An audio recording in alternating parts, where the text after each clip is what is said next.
Sa ibang balita, wala umanong koordinasyon sa PNP ang pag-aresto sa isang Chinese national na undesirable alien umano. Inakala ng mga tao sa lugar, dinukot ang Chinese national. Saksi, si Marisol Abduraman. Naka-full battle gear ang mga lalaking ito nang dumating sa isang establishmento sa San Antonio, Pasig. Maya-maya, nagpaputok sila ng baril at may isinakay sa puting van. Nagulo po yung lugar po na yon na talagang ang pagkakaalam po ng marami ay talagang may kinidnap po. Ang nangyari pala, batay sa investigasyon ng pulisya, operasyon pala ito ng Bureau of Immigration at Intelligence Service of the Armed Forces of the Philippines o ISAF para arestuin ang isang hinihinalang Chinese national. May mission order na issued by the BI. Yung mga violations ng yung alleged Chinese national doon ay mga falsifications, fraudulent representations, at saka dual citizenship. Pero wala raw koordinasyon ang operasyon. Ang masaklap po kasi nito is wala pong proper coordination na nangyari. And based on the records from the RTOC, ang nag-coordinate lang po is yung BID.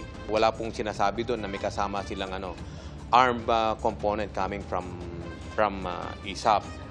Palaisipan sa mga pulis kung bakit nagpaputok ang mga taga-ISAF na nag-operate sa Pasig kagabi. What prompted them to fire those shots na sa tingin natin medyo marami. Naka-recover po yung soko po natin ng mahigit 28 cartridge po ng 5.56 mm rifle po. Kahit noong natapos ang operasyon, hindi man lang din daw nagsabi sa mga pulis. Wala man lang nihoy-nihoy na sinabi nila na ito legitimate operation ng ganito para hindi po kami nababahala. It's a good thing na hindi na-encounter ng SAF kasi immediately after the incident, nag-put up po tayo ng dragnet operation sa lahat ng mga choke points. At karon po ng misencounter, yun po yung iniwasan natin. Paliwanag ng Bureau of Immigration, may operasyon nga sila kasama ng AFP at NBI kung saan inaresto ang Chinese na si Lu Tiangco na nagpapanggap daw na Pilipino at gumagamit ng Philippine passport at driver's license. Nakatanggap din ang Bureau ng ulat mula sa intelligence authorities na nagmamay-ari si Lu ng financial holding company na may 47 subsidiary at halos 100 real estate properties malapit sa kanila ay mga critical national infrastructure, kaya banta sa national security. Nakatakdaan nilang kasuhan si Lu ng undesirability. Today, nagkaroon po ng coordination ang BI at saka NCRPO about it.